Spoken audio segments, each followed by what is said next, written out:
never believed in ghosts until I started finding tiny footprints inside the oven. It happened just past midnight. Silence, thick like fog. The old bakery creaked as if it were breathing. Water dripped from the cracked ceiling. The smell of flour mixed with something older, rotten. That night, the lights went out. The back door slammed shut on its own. Something was inside with me. My name is Jason Morgan. I'm 32. I've worked at Delta Dawn Bakery for 5 years, and I thought I knew every corner of that place. Until that night, I had started working at Delta Dawn after a rough year. The bakery had been around for nearly a century. The building was old, but I never thought much of it. It was just a place to work, a place to bake. But there was something about it that always felt wrong. The air was always heavy, and the dark corners of the bakery seemed to whisper. The old wooden floorboards would groan at night, even when no one was around. It was as if the building had a life of its own. And then came that night. It was a cold March evening when I first felt something wasn't right. I stepped into the back room to grab some flour, and I noticed the temperature had dropped. The warmth of the oven seemed to fade, and a strange chill filled the room. I heard a faint noise, a whisper, "Help me." I thought it was the wind at first, but no, it came from inside the bakery, close. My heart raced. I turned. Nothing, just shadows, but the air felt different, heavier. And then, on the floor, a yellow piece of paper, slightly wet. I bent down to pick it up. The handwriting was shaky. I was born here, and I will die here. The next day, I asked the old owner, Mr. Cunningham, about the paper. His face went pale. He had been working at the bakery for decades. He knew everything about it, or so I thought.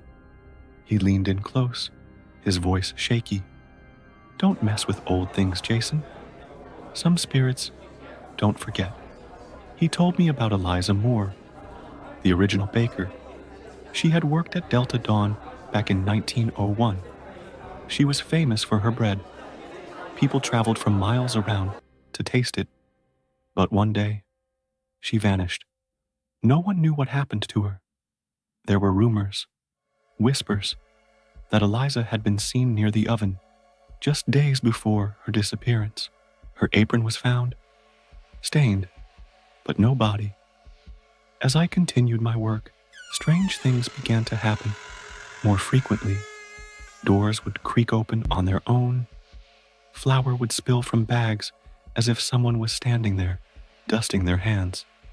I began to see a shadow move in the corner of my eye. But when I looked, there was nothing there. One night, as I was cleaning under the stairs, I found something hidden behind a loose floorboard. A wooden door, rotting. I'd never noticed it before. I felt my heart race. I opened the door slowly, and behind it was a narrow passage winding deep into the earth. The air grew colder, and the smell of mold filled my nose. It was like something had been sealed away for years. At the end of the passage, I found an iron box.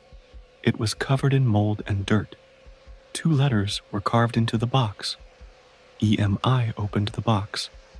Inside was a faded green key dangling from a silver chain. Next to it was a small journal, yellowed with age.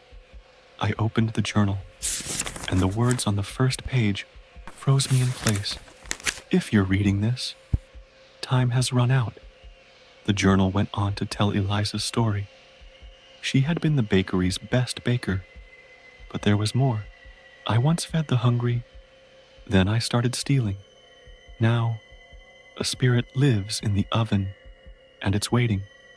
That night, I returned to the bakery, feeling the weight of the journal in my hands. I knew I had to find out more. I had to face whatever was haunting Delta Dawn. I entered the bakery after hours. The ovens were cold, the shadows stretched across the walls, and then, behind the ovens, I saw it, a cellar door. It wasn't there before. I could feel my hands shaking as I approached it. I inserted the key from the box. The lock turned with a soft click, and the door creaked open. Inside, I found a wooden coffin. The lid was slightly ajar, carved into the wood. Eliza Moore. I lifted the lid. Inside was nothing but her apron, hanging in the air, and a second chain, floating as though searching for someone to wear it. I reached out to touch it, and then I heard it. A voice, cold, as if it had been waiting for centuries. Only now can I sleep. Since that night, the bakery has been different. The air feels lighter somehow. No more creaks, no more whispers, just silence. But every morning, when I open the oven to check the bread, I still see it. A small footprint pressed into the flour. It's too small to be anyone's, and no one dares to ask.